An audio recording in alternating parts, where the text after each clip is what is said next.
Introduction au message de l'islam, les domaines du message, les domaines de l'islam.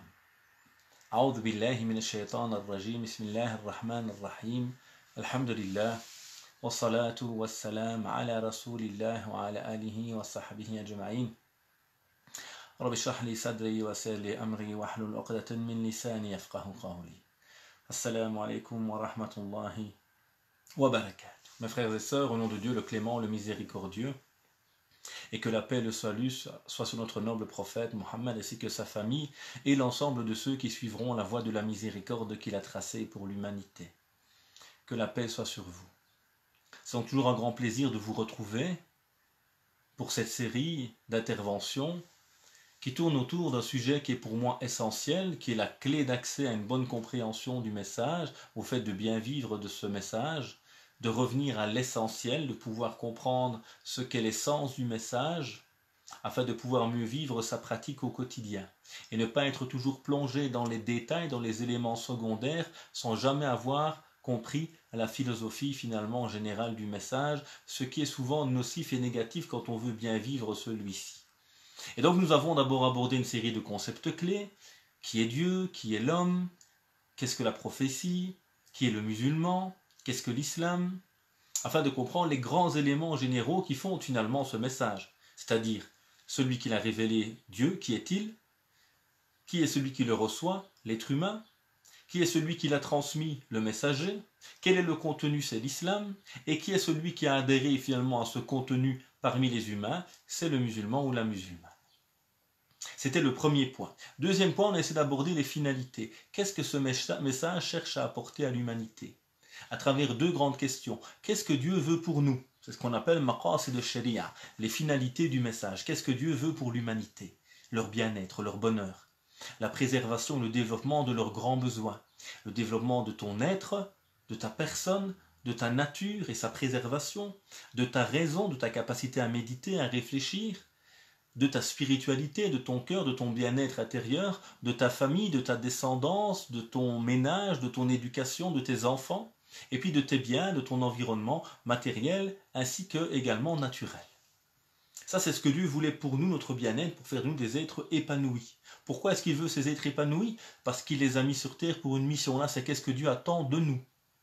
Ce qu'on appelle maqasidul khalq, les objectifs de la création. Et Dieu veut des êtres qui se connectent à lui pour grandir, se libérer, pour être heureux, habiter des belles valeurs divines, qui vont ensuite représenter Dieu sur terre, représenter les valeurs divines, de justice, de miséricorde, de bonté, etc. Et puis, in fine, essayer de construire une société humaine qui est le reflet de tout cela, une société solidaire, unie, diversifiée, respectueuse, etc.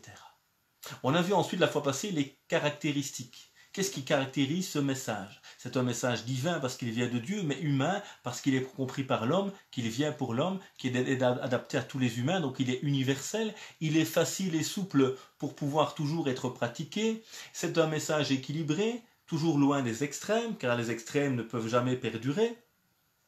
C'est un message également qui permet de nous orienter dans tous les aspects de notre vie en nous faisant réfléchir, en nous offrant des valeurs et des clés de réflexion.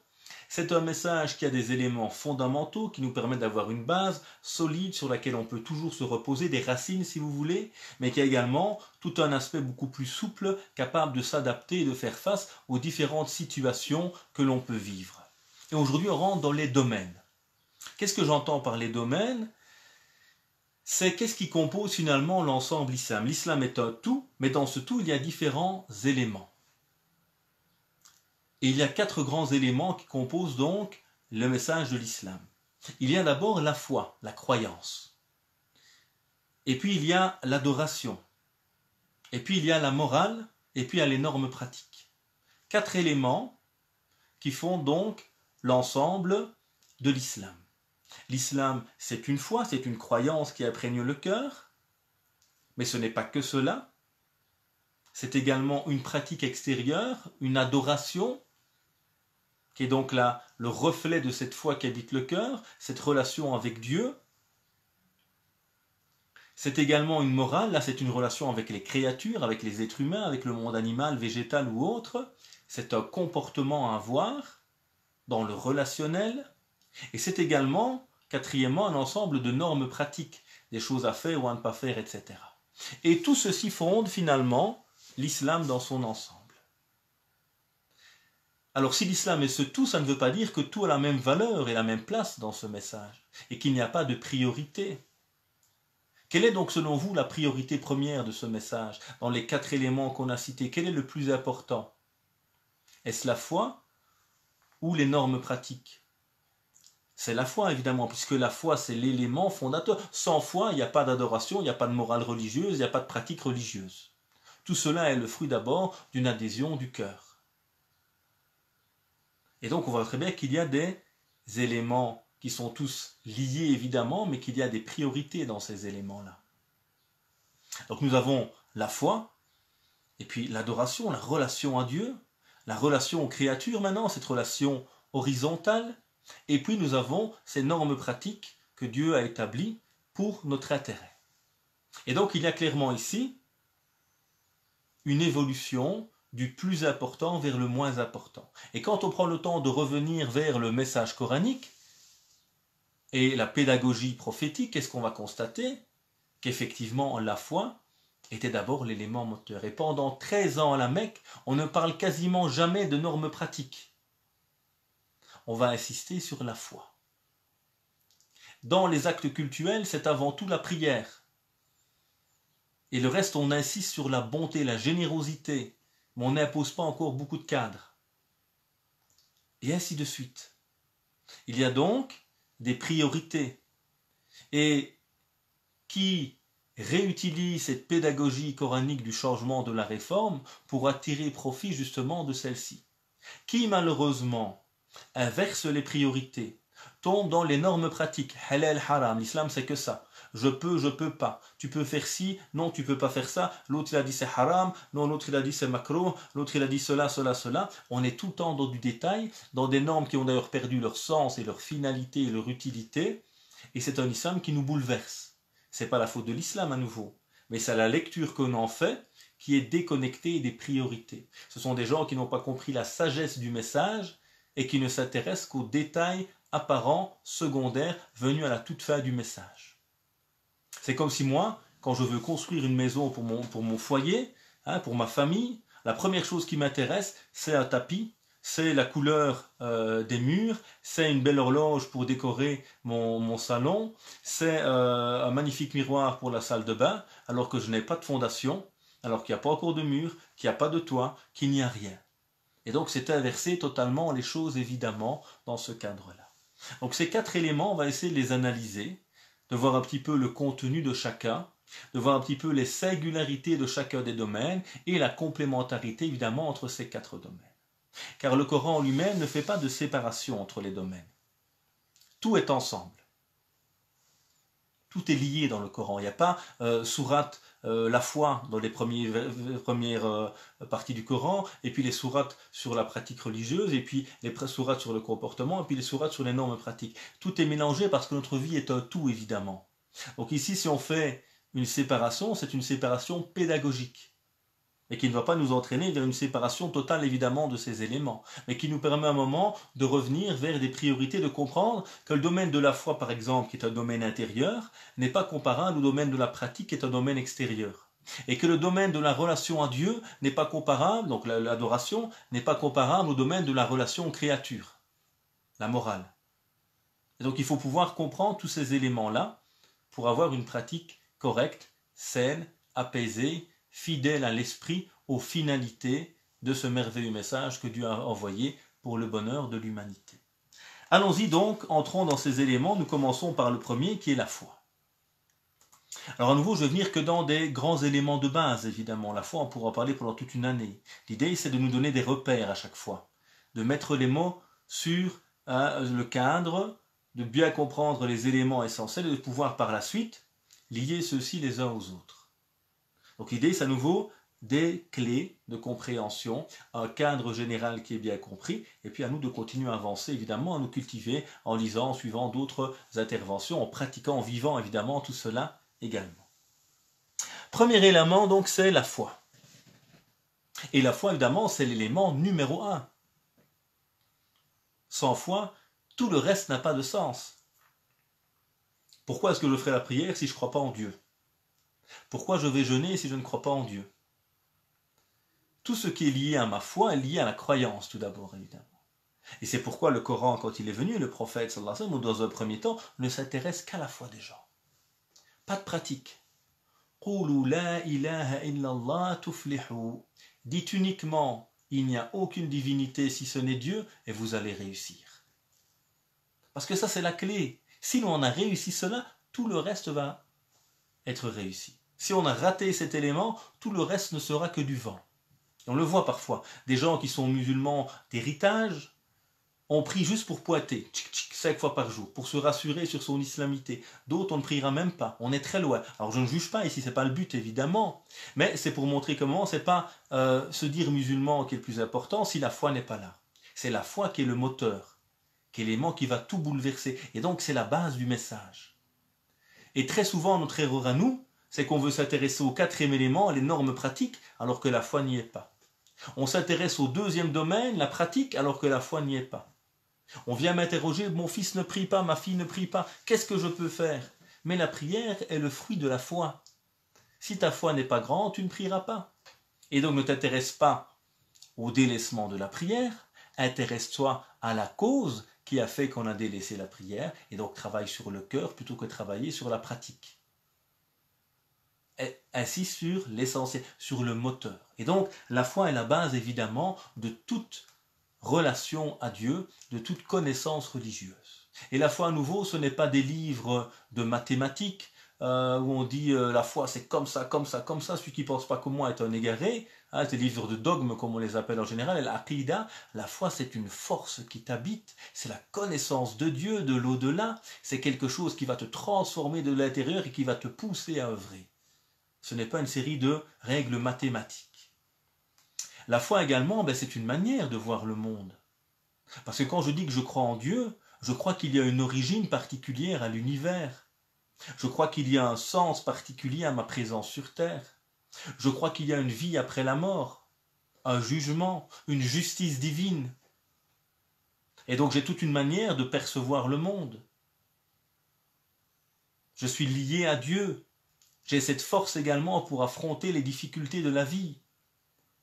Et donc, croire en Dieu, la foi, c'est également toute une manière de percevoir le monde qui m'entoure.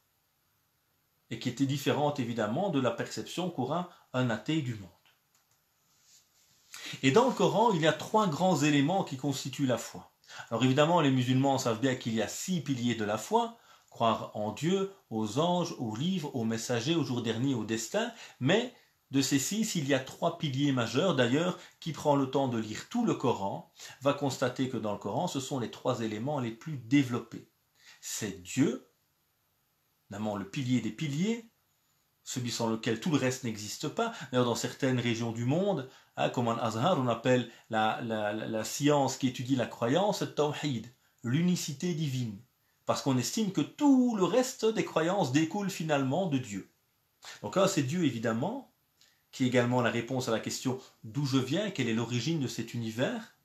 2, il y a les prophètes, et le Coran voit comment il aborde largement la question des récits des prophètes, parce que les prophètes te montrent comment vivre sur terre, quelle est ta fonction sur terre, comment être fidèle à ce que Dieu veut de toi sur terre. Et puis il y a le jour dernier, la mort, la résurrection, le jugement, le paradis ou l'enfer, etc. 3 éléments qui répondent aux grandes questions majeures. Quelle est l'origine de la vie? Quelle est ma fonction, ma mission sur terre? Et qu'est-ce qui se passe après la vie? Et donc la foi, à travers surtout la manière coranique de présenter celle-ci, nous ouvre les portes à la connaissance de ce qu'on appelle l'invisible, al-ghaib, la connaissance de l'origine du monde, de l'au-delà, etc. Et donc ce sont 3 éléments essentiels qu'il faut surtout apprendre à développer dans notre connaissance de l'islam. Qui est Dieu? Qui sont les prophètes en tant que modèle? Et ensuite, quelle est la vie après la mort? Qu'est-ce qu'il se passe après avoir quitté cette vie terrestre? Alors parmi les outils fondamentaux de la connaissance de la foi, évidemment, c'est Dieu et notamment ses noms divins. Je ne reviens pas dessus parce qu'on a fait abondamment notamment dans le premier chapitre sur les concepts clés, mais je vous invite à y revenir. Connaître Dieu, c'est connaître ses noms, connaître ses qualités. C'est comme ça qu'on peut mieux le connaître et mieux cheminer. Alors un élément également qui me semble important, c'est que parfois dans notre foi, on a ce que j'appelle moi une foi rationnelle. Qu'est-ce que j'entends par là? C'est le fait d'avoir une foi qui est basée sur la raison uniquement, c'est-à-dire on a réfléchi sur le sens de la vie, sur la cohérence du message, sur ce que je ressens en moi, et je me dis effectivement, croire en Dieu, c'est logique. L'islam est une religion qui m'apaise, qui est cohérente, ok. Donc là, au niveau rationnel, j'ai validé, j'accepte. Mais très souvent, on en reste là.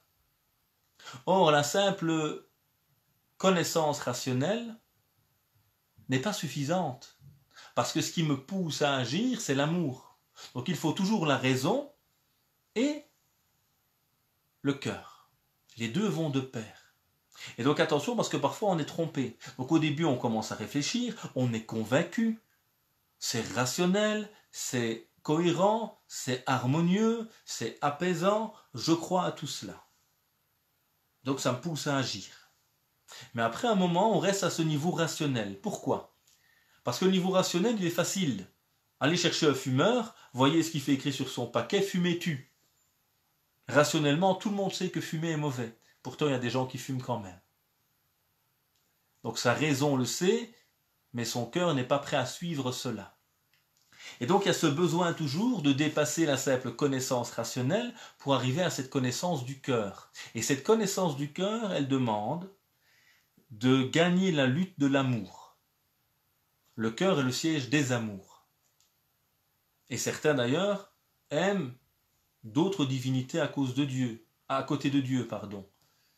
Que ce soit l'argent, que ce soit leur physique, que ce soit le pouvoir. Et donc la réalité de la foi, et ceux qui sont habités par la foi, ils ont un amour de Dieu qui dépasse toute autre chose. Et donc il y a ce besoin à un moment de travailler intérieurement pour que cet amour, qui lui est le moteur qui va permettre de toujours continuer à avancer, imprègne mon cœur. Donc attention, la foi n'est pas que raison. La raison est le premier aspect qui m'interpelle, qui me convainc. Et puis le travail sur mon cœur par la purification de l'âme, etc., va me permettre de faire nourrir, de faire grandir cette foi dans mon cœur, et donc de continuer à cheminer tout au long de mon parcours. Ensuite, cette foi, justement, comme on vient de le dire, ce n'est pas quelque chose d'acquis. J'ai la foi, ça y est. Ok, tu as la foi, mais il faut la nourrir. J'aime ma femme. Ok, très bien, j'ai aimé cette femme qui est face à moi. Je suis fou d'elle même peut-être. Mais si je n'entretiens pas cet amour, on tombe dans la routine. Et petit à petit, cet amour commence à disparaître s'il n'est pas nourri, entretenu. Même chose pour la foi. J'aime Dieu. Je suis convaincu que Dieu est là. Et que ce message est bon. Oui, tu es convaincu là. Mais travaille ici à renouveler cet amour. C'est comme ça que tu continueras à cheminer et à continuer à tirer profit des bienfaits de tout cela. Parce qu'une croyance qui n'est que rationnelle à nouveau, elle ne va pas me changer intérieurement et me rendre heureux. C'est par le travail intérieur, tout comme une femme que je peux aimer d'un amour stérile, elle ne me rendra pas heureux. Je ne vis pas avec elle, je ne partage pas des choses avec elle.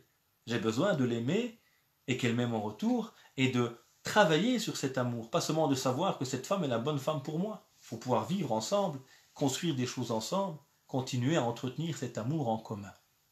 Donc ça, c'est le premier domaine, qui est le domaine de la foi. C'est un domaine du cœur qui demande à être nourri, qui part d'une réflexion rationnelle sur le sens de la vie, qui est la base du message de l'islam, et qu'il nous faut entretenir, car c'est un cheminement permanent vers plus d'amour, plus de sérénité et de bien-être au niveau du cœur. Deuxième domaine qui compose le message de l'islam, c'est le domaine de l'adoration. Et l'adoration, maintenant, c'est un aspect plutôt pratique, c'est prier, c'est jeûner, etc. Mais, si ces actes sont des actes des membres, ils sont avant tout des actes du cœur. Donc on revient à la foi.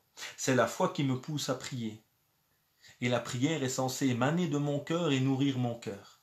Si la prière n'est qu'un ensemble de gestes que je fais, alors que mon cœur est absent, elle n'aura sans doute aucun impact sur moi. Donc ce sont des actes pratiques certes, mais dont le siège, l'origine est le cœur. Et ces actes d'adoration sont avant tout la relation qui m'unit à Dieu. Et l'adoration, c'est quoi en fait? Notre souci à nous, c'est qu'on pense que adorer Dieu, c'est prier et jeûner. Effectivement, c'est cela, mais ce n'est pas que cela. L'adoration, c'est tout acte que Dieu aime et qui est fait pour lui. Deux critères. L'adoration, c'est tout acte que Dieu aime. Dieu aime ta prière, Dieu aime ton sourire, Dieu aime ta bonté, Dieu aime ta miséricorde, Dieu aime que tu sois actif, Dieu aime que tu sois utile, Dieu aime que tu respectes tes parents, Dieu aime que tu éduques bien tes enfants, Dieu aime que tu embrasses ton épouse, Dieu aime, Dieu aime, Dieu aime. Tout cela, ce sont des choses que Dieu aime, ce sont des actes d'adoration s'ils sont faits dans le rappel de Dieu. L'adoration est donc tous ces actes que l'on fait, intérieurs, extérieurs, et que Dieu aime et qui sont faits dans le rappel de Dieu.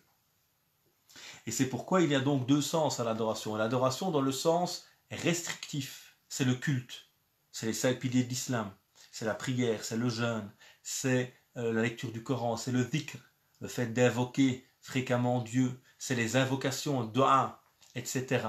Tout cela, c'est ce qu'on appelle le culte ou l'adoration restrictive. Ce sont des actes que l'on fait que pour Dieu, ceux-là, et qui sont nourriture du cœur, qui sont eux les éléments, qui sont les outils de la purification de l'âme.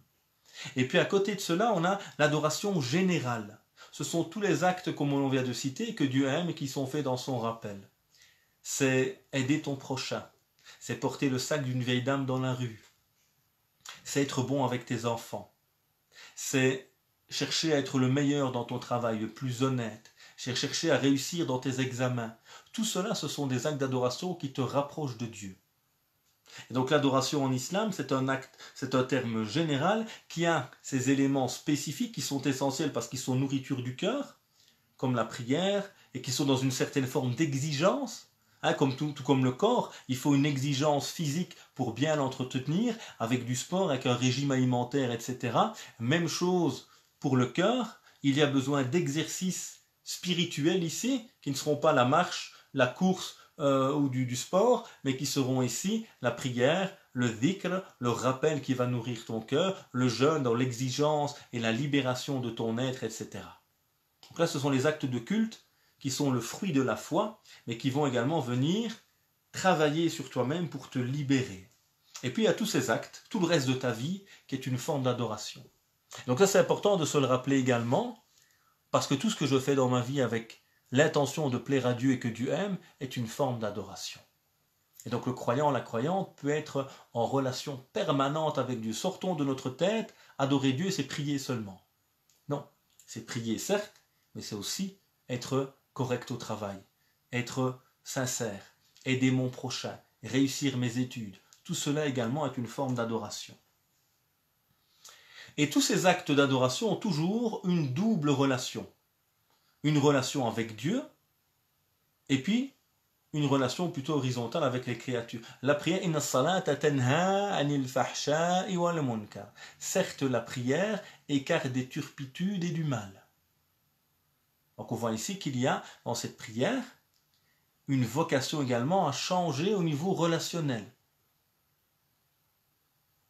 Et donc cette prière, elle me connecte à Dieu certes, mais elle m'éloigne de mon orgueil, de ma colère, de ma soif de pouvoir, et donc me permet d'être meilleur avec les gens en m'éloignant des turpitudes et du mal.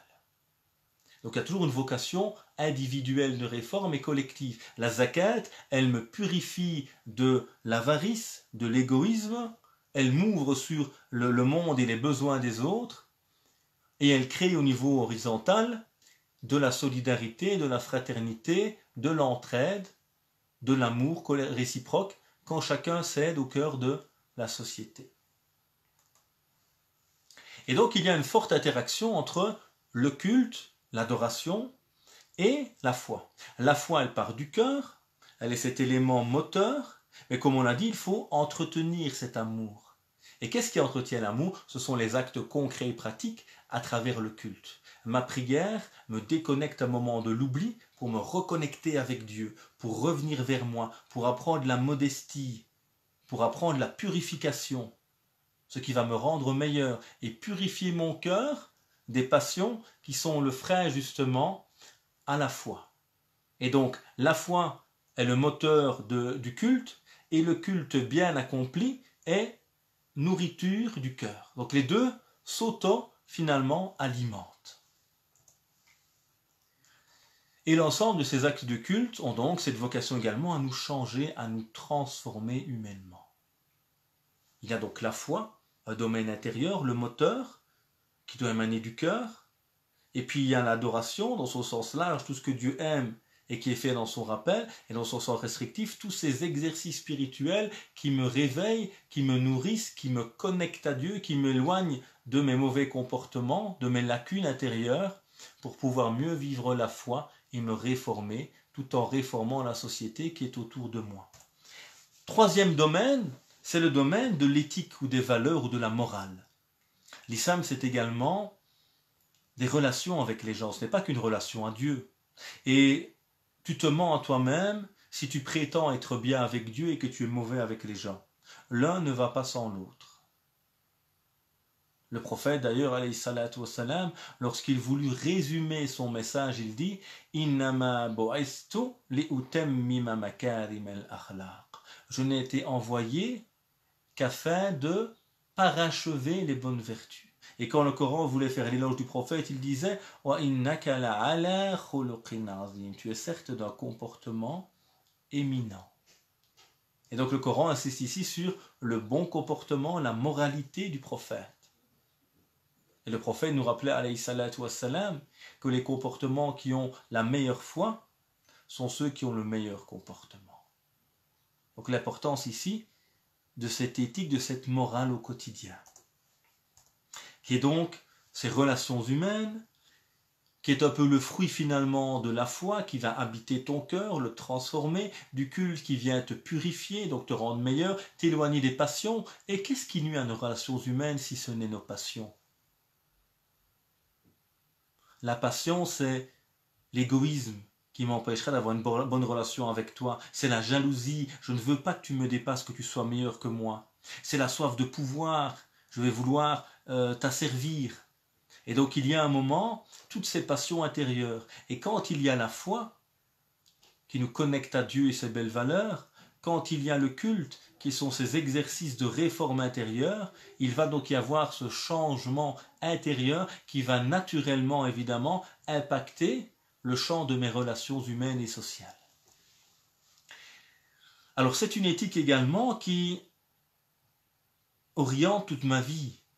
Quand je suis quelqu'un de juste, une des qualités fondamentales de Dieu et du message de l'islam, cette justice, elle est censée m'accompagner partout, avec les musulmans et les non-musulmans, avec les humains et les autres créatures.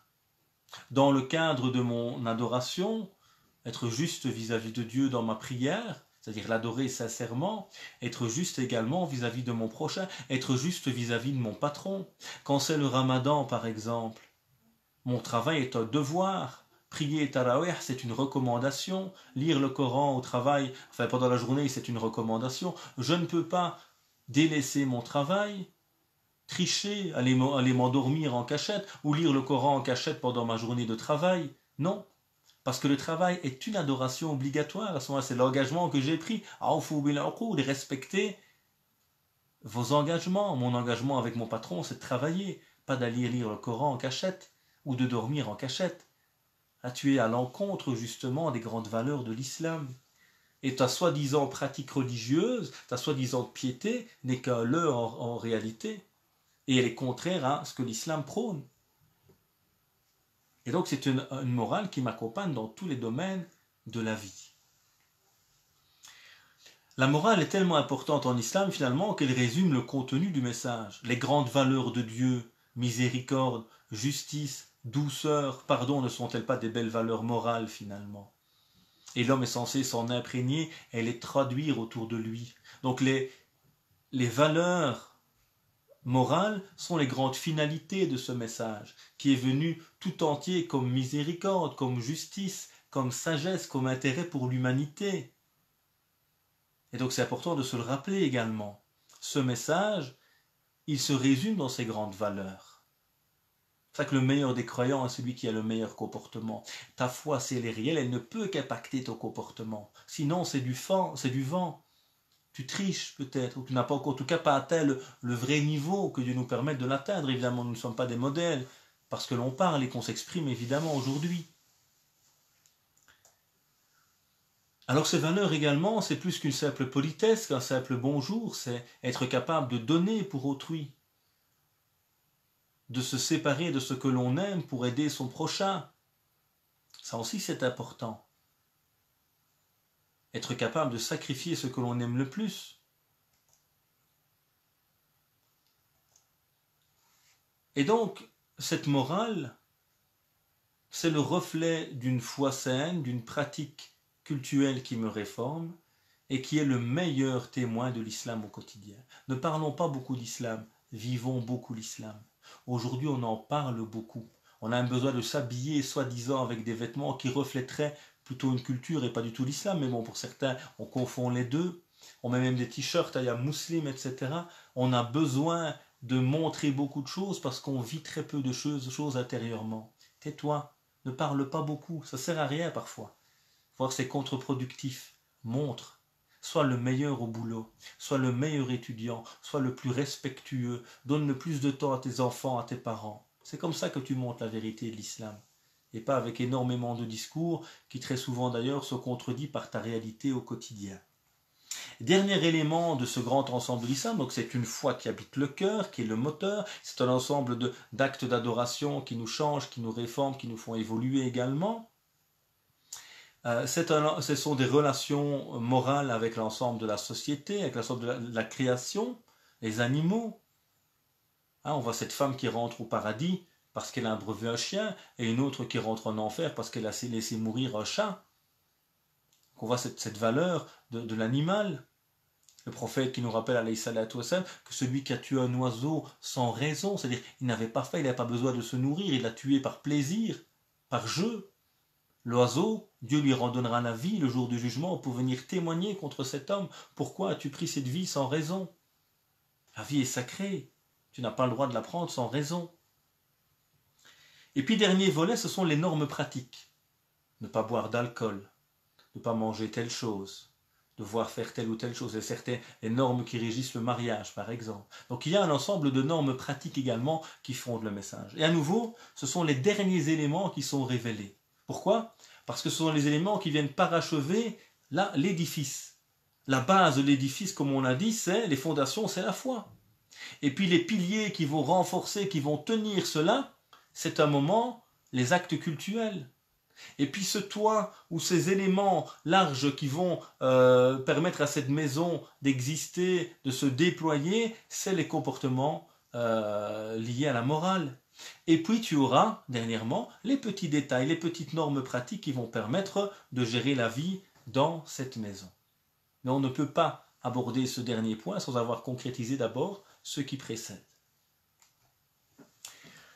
Et donc, quelqu'un qui est déjà un bon croyant, qui se réforme intérieurement, qui a un bon comportement, ces normes ne sont qu'un petit détail. Et à nouveau, ce ne sont pas les normes qui font quelque chose. Parfois, j'ai des gens qui ont des problèmes de couple, par exemple, ils me disent « Est-ce que c'est halal en islam que mon mari ou que ma femme divorce ?»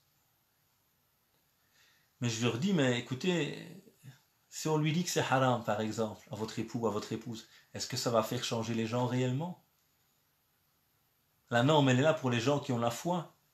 Elle est là en tant qu'élément qui vient éviter parfois les soucis, organiser la société. Mais on ne fait pas une société uniquement avec des normes, avec des règles.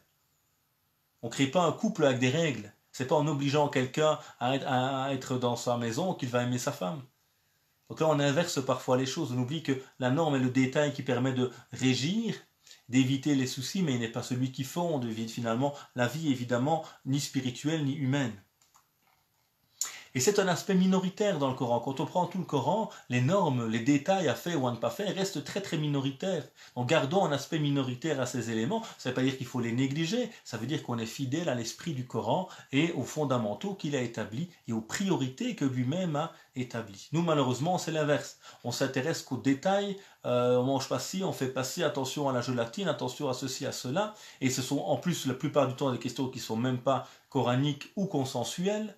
C'est-à-dire ce sont des questions de débat, d'interprétation de certains hadiths parfois singuliers qui n'étaient pas en fait des questions générales, mais une réponse particulière du prophète à quelqu'un que certains ont généralisé et qui restent des interprétations respectables, mais en tout cas qui ne sont pas des fondamentaux du message. Et toutes ces normes, elles ont des objectifs. Dans le mariage, par exemple, pourquoi le prophète, sallallahu alayhi wa sallam, le Coran a parlé de mariage, pacte solennel, mithaqun ghaliz. Pourquoi le prophète vient insister pour qu'il y ait des témoins, qu'il y ait une annonce publique du mariage, qu'on consulte la famille, notamment le père si la jeune fille est mineure, etc. Donc il y a toute une série de conditions qui sont établies par le prophète. Taper du tambour pour annoncer que le mariage est réalisé. Pourquoi il y a tout cela? L'objectif, c'est que tout le village, toute la société locale sache qu'il y a mariage. Donc ces normes, elles ne sont pas là comme ça. On tape pas du tambour pour taper du tambour. D'ailleurs, l'imam Malik il dit si on a des témoins et qu'on leur demande de se taire, alors le mariage est invalide. Parce que le but des témoins, c'est de témoigner, évidemment, pas juste d'être là. Donc il faut comprendre le sens derrière tout cela. Et ça, c'est essentiel à nouveau. Pourquoi est-ce qu'il y a des témoins? Le mariage, c'est pas entre moi et Dieu, comme beaucoup disent. Oh, on veut se marier pour Dieu. Ouais, tu te maries pour Dieu, ok, mais devant les hommes. Il faut des témoins. Il faut un accord, il faut des paroles qui sont dites devant tout, il faut une reconnaissance sociétale du mariage, ce qu'on appelle aujourd'hui un mariage à la commune, qui est reconnu par la société. Et donc tout ça est important, pourquoi? Parce que ces normes, elles viennent préserver les droits et les devoirs des gens. L'islam, dans ses pratiques, vient établir la justice, l'égalité, la fraternité, éloigner ce qui est nocif pour l'être humain, concrétiser son bien-être. Donc pourquoi dans le mariage, on veut des témoins, on veut que le mariage soit connu, on veut qu'on l'enregistre aujourd'hui? Pour éviter qu'il y ait d'injustice, parce que le message est un message de justice. On ne veut pas qu'un homme ou qu'une femme puisse quitter son conjoint et le priver d'héritage ou le priver des enfants, etc., etc. Il faut de la loi derrière pour pouvoir concrétiser les intérêts et les droits et les devoirs de chacun. Il y a de la fraternité. Le prophète disait, lorsqu'une femme est demandée en mariage, c'est que des fiançailles, il n'y a pas encore de mariage. N'allez pas faire une demande sur la sienne, même s'ils ne sont pas mariés. Vous allez créer des troubles, des conflits, ils sont en discussion, ils sont en fiançailles. Tu ne viens pas demander quelqu'un même s'il n'est pas encore marié. Ça va créer des troubles entre les gens. Et donc toutes les normes pratiques ont un sens, évidemment, ont des finalités qu'il faut pouvoir comprendre. L'islam interdit l'alcool, pourquoi? Parce qu'il nuit à la raison. Le vin, c'est du jus de raisin là-bas. Le jus de raisin, il est halal, il est licite. Mais s'il devient enivrant, il est interdit. Si le vin devient du vinaigre, de vin, il est de nouveau licite parce qu'il n'enivre plus. Donc il y a toujours des finalités derrière ces normes pratiques, elles ont un sens. Il faut faire attention parfois à ces gens qui vous balancent plein de normes qu'ils n'ont même pas comprises, avec un demi-hadith qu'ils ont lu à moitié, ou des lectures littéralistes de certains courants de l'islam qu'on peut respecter mais qu'on ne partage pas sur beaucoup d'avis, qui vont vous rendre tout interdit.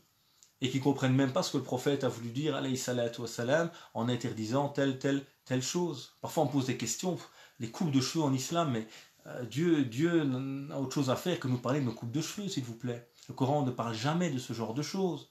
Le Coran vient pour des gens doués d'intelligence. Et puis oui, il recommande le convenable et réprouve le blâmable. Et le prophète, quand il a vu des gens qui se rasaient la tête et laissaient une touffe ici, une touffe là, un qaza qu'on appelait ça, ben il a réprouvé cela. Pourquoi? Parce que c'est contraire à takrim el-insan, au fait d'honorer l'être humain, de lui faire une tête qui fait peur aux gens. Et c'est simplement ça qu'il a réprouvé. T'as des gens maintenant qui viennent nous sortir des coupes de cheveux qui n'ont rien à voir avec cela. Oui, le prophète a dit ce serait haram, alors que pour les savants c'est makro déjà, c'est pas haram. Et ça parle pas de cette coupe de cheveux là. Et puis on est dans le ma'rouf et le munkar. Qu'est-ce qui est ma'rouf, qu'est-ce qui est munkar? Ça change d'une coutume à l'autre, d'une société à l'autre, évidemment. L'islam ne vient pas nous parler de manucure, de pilosité, de coupe de cheveux ou de vêtements. Il vient nous parler de valeurs. Et ces valeurs, effectivement, elles vont se traduire dans une société ou dans l'autre. Et un vêtement peut être valide dans une société et moins dans l'autre, mais ça, c'est laissé au bon sens et la compréhension de chacun selon l'époque qui est la sienne, évidemment. Et donc, il y a l'importance de comprendre les finalités de ces normes. Et que toutes ces normes pratiques en général doivent être revues et réinterprétées selon les époques. On ne parle pas des principes ni des finalités qui, elles, sont justement universelles et intemporelles. On parle de comment on les pratique au quotidien. À l'époque du prophète, il n'y a pas de tribunaux. Quand il y a un problème entre les gens, on va trouver un hakam, un arbitre. C'était une tradition des Arabes avant l'islam, que le prophète a reprise. Et donc il était le hakam, l'arbitre entre les gens. Aujourd'hui, il y a un juge, on passe devant un tribunal. L'important, c'est que justice soit donnée. Et donc le moyen peut évoluer ou s'adapter. L'important, c'est que le principe reste évidemment. On a parlé du mariage tout à l'heure. À l'époque du prophète, sallallahu alayhi wa sallam, c'est le fait de taper du tambour, d'annoncer à tout le monde qui fait que le mariage est reconnu par la société. Pour nous, en 2020, c'est l'enregistrement du mariage auprès des autorités. Et selon moi également, c'est l'enregistrement du divorce auprès des autorités qui fait que ce divorce est validé. Et donc à un moment, il y a des finalités, il y a des sagesses, et il y a un besoin de relire évidemment des choses à la lumière de notre société. À l'époque du prophète, sallallahu alayhi wa sallam, ceux qui avaient un pantalon ou des vêtements qui descendaient en dessous des chevilles, c'était une marque d'orgueil. C'était typique des nobles qui voulaient montrer leur richesse. Et donc le Coran ne parle jamais de cela, évidemment, mais il parle des gens qui sont orgueilleux. Et il vient critiquer un type de vêtements ou de comportement qui traduit l'orgueil.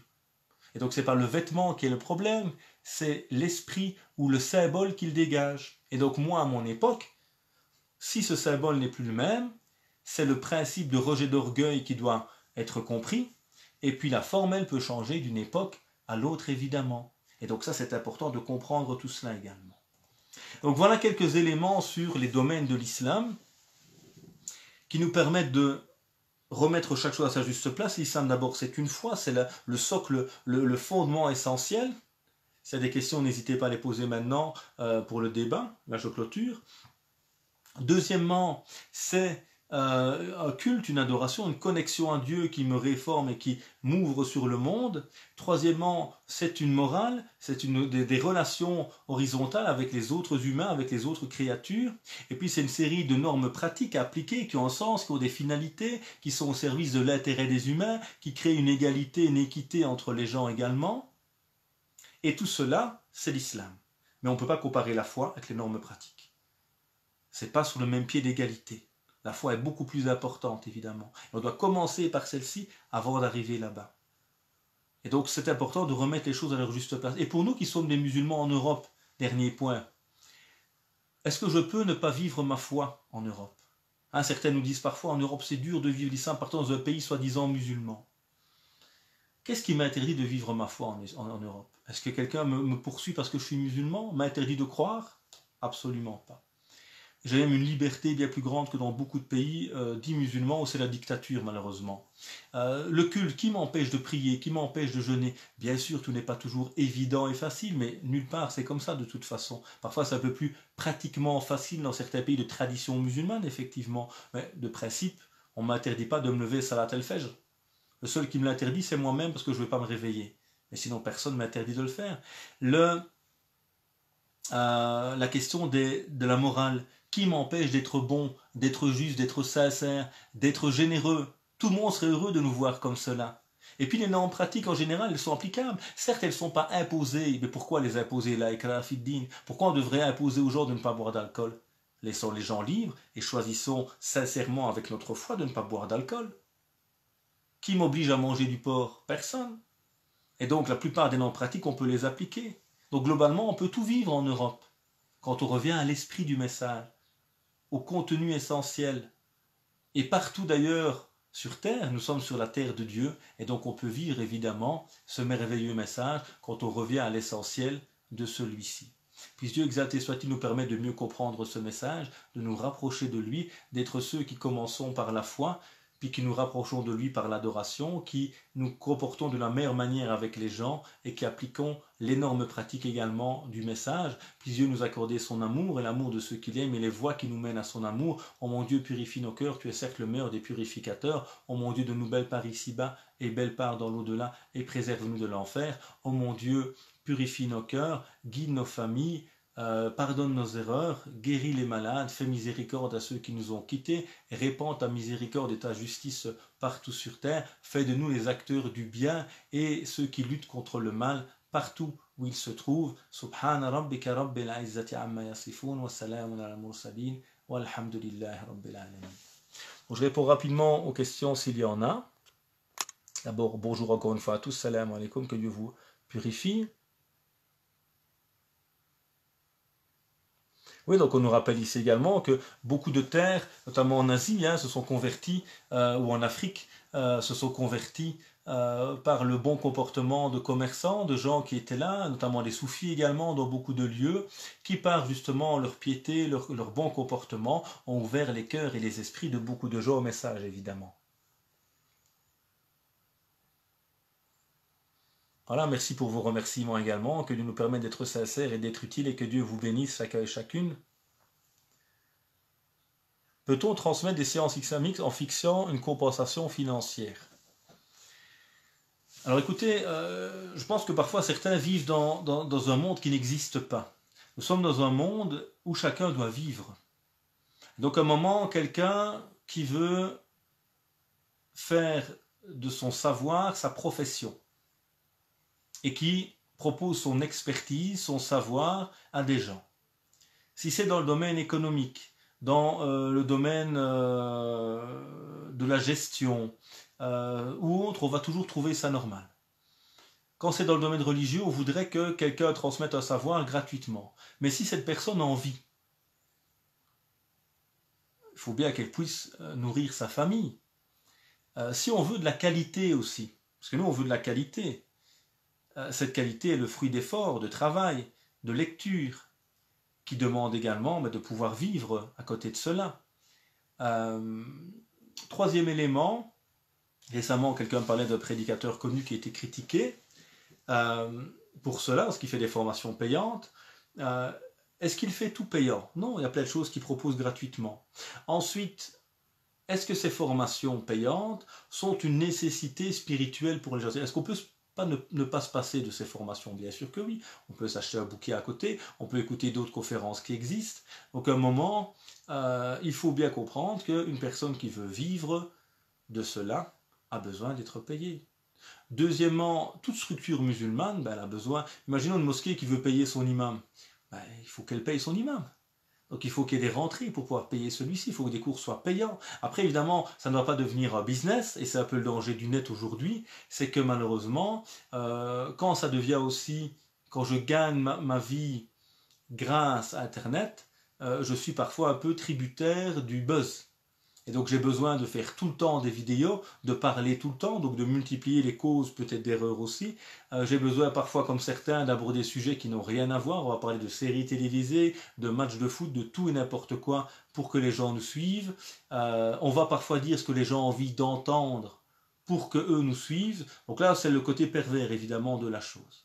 Mais bien sûr qu'on peut transmettre un savoir avec une compensation financière. Les organisations musulmanes ont besoin de vivre. Quand on a un centre islamique, il faut payer ses factures, il faut payer l'eau, il faut payer tout ce qu'il y a, il faut payer le personnel s'il y en a. Donc c'est tout à fait normal, tant qu'on reste dans des normes accessibles. Et aujourd'hui avec le net, alhamdoulilah, le savoir est accessible gratuitement partout. Et même si certaines choses restent payantes, il y a des millions d'heures de vidéos, il y a des centaines de pages, il y a énormément d'écrits, même des livres maintenant en PDF qu'on peut avoir gratuitement. Alhamdulillah, ce n'est pas comme si la seule source de savoir nous obligeait de la payer pour pouvoir connaître le béaba de la prière ou autre. Allahu a'lam.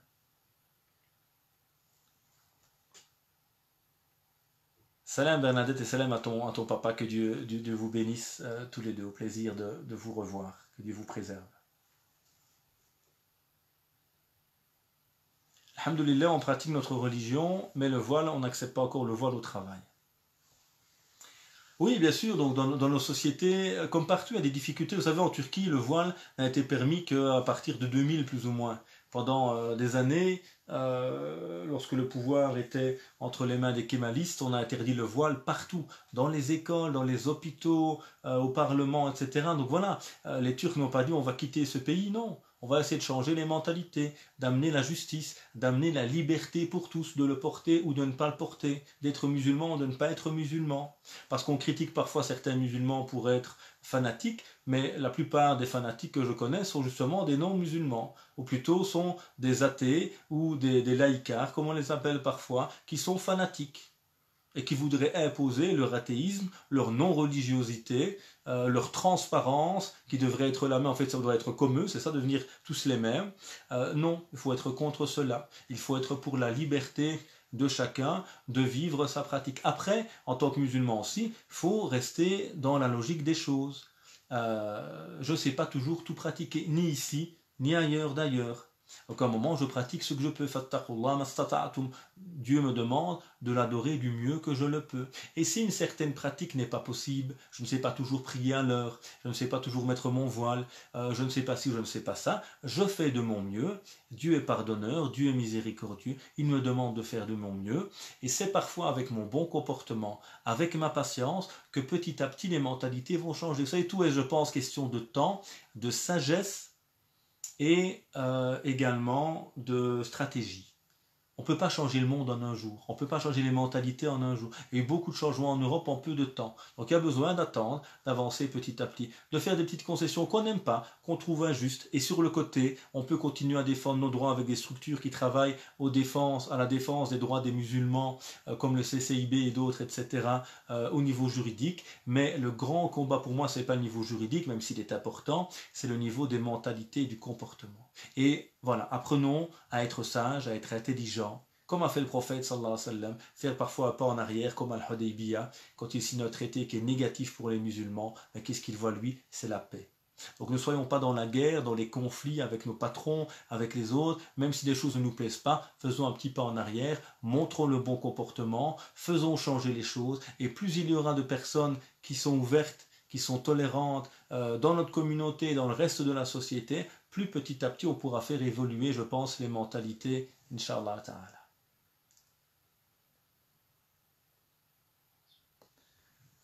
Alors, ce n'est pas une question liée réellement à ce qu'on disait, mais bon, on peut l'aborder. Le don d'organes.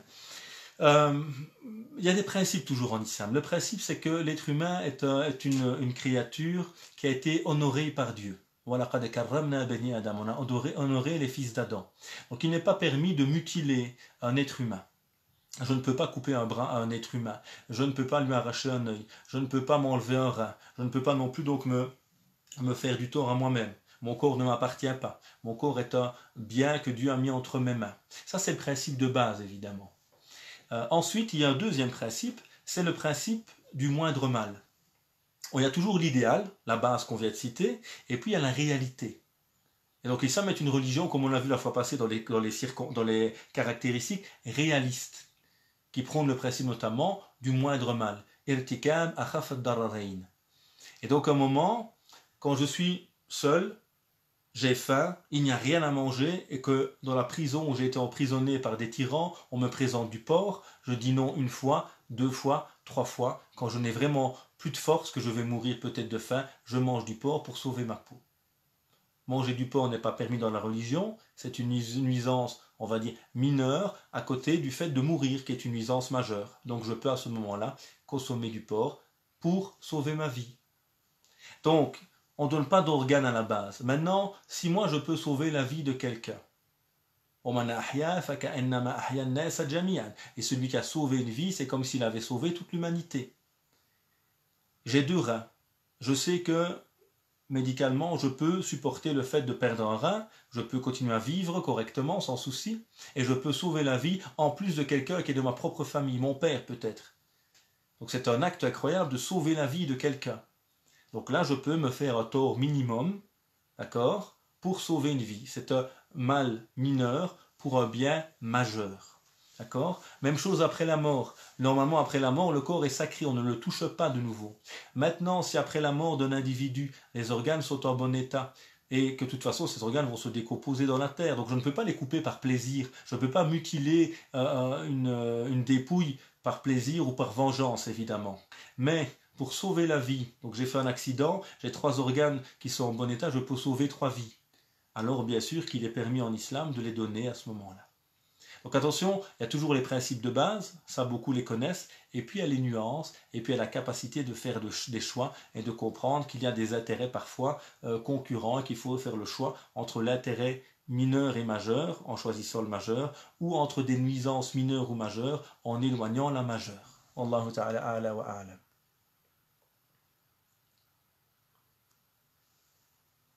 beaucoup d'imams sont mal payés, l'État ne fait pas son travail. Bon, c'est pas à l'État de payer les imams, même si en Belgique il le fait, heureusement, mais il y a des procédures évidemment de reconnaissance, etc. Et c'est clair que malheureusement aujourd'hui il y a beaucoup de mosquées qui attendent la reconnaissance, ce n'est pas encore le cas. Mais bien sûr, il y a besoin de payer les imams de manière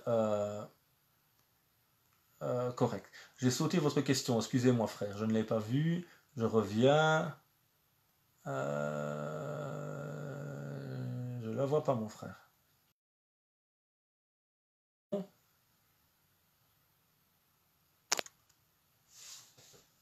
Alors, désolé, j'ai fait une petite faute là. J'ai pas vu votre question, mon frère. Donc, si vous pouvez revenir à votre question, je la vois pas. Donc, mon frère Alessandro, remettez votre question, s'il vous plaît, je la vois pas.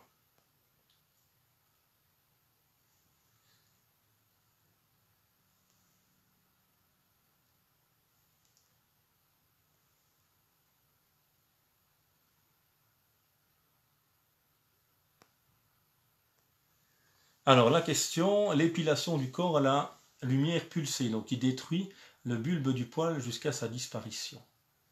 Est-ce autorisé? Alors, entre nous, j'ai jamais réfléchi à cette question, donc j'ai pas lu quelque chose là-dessus, donc je vais réfléchir sur les principes de base, et puis j'irai voir ce que peuvent dire les autorités sur la question.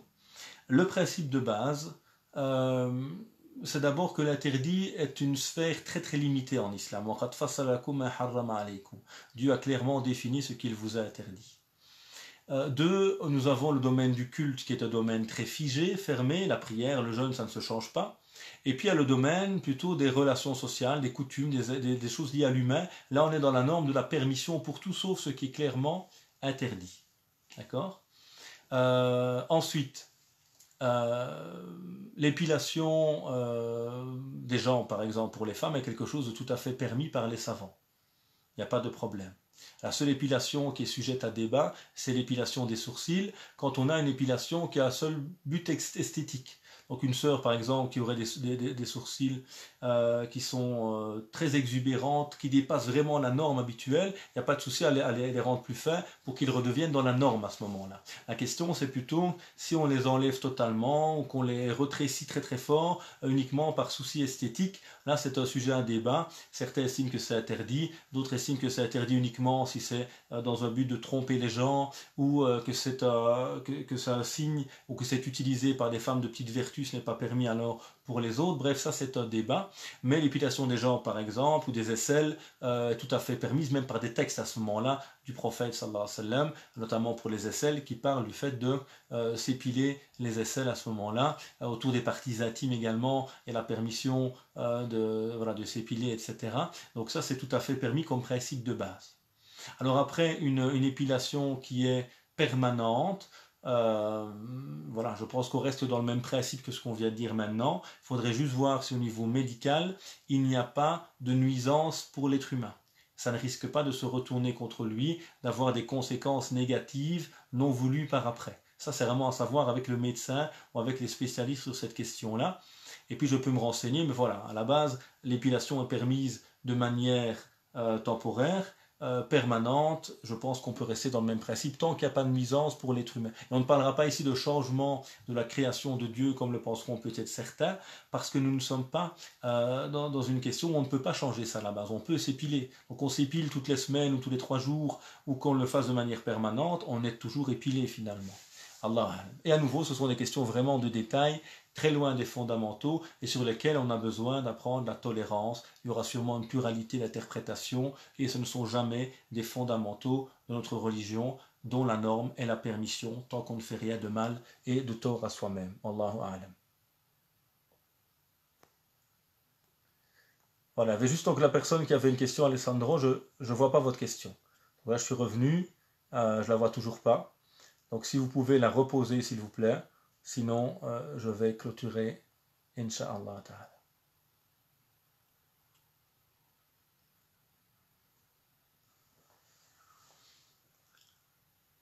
Voilà, puisse Dieu nous rapprocher de lui, nous accorder un savoir utile, nous permettre de mieux vivre ce message, de revenir vers l'essentiel, ce qui habite nos cœurs, ce qui les nourrit, vers la foi, vers ces pratiques de culte qui sont ce que Dieu aime et qui nous rapprochent de son amour, vers un comportement et une morale qui nous permet de bien vivre avec les autres et de montrer le bon comportement finalement de l'islam au quotidien, et qui nous permettent d'appliquer les normes pratiques pour concrétiser leurs principes qui sont notamment la justice, l'équité, la solidarité, la fraternité et l'intérêt des êtres humains, en comprenant les finalités, les sagesses, les objectifs, et en étant capable de distinguer l'essentiel du secondaire, les finalités des moyens, l'universel du singulier.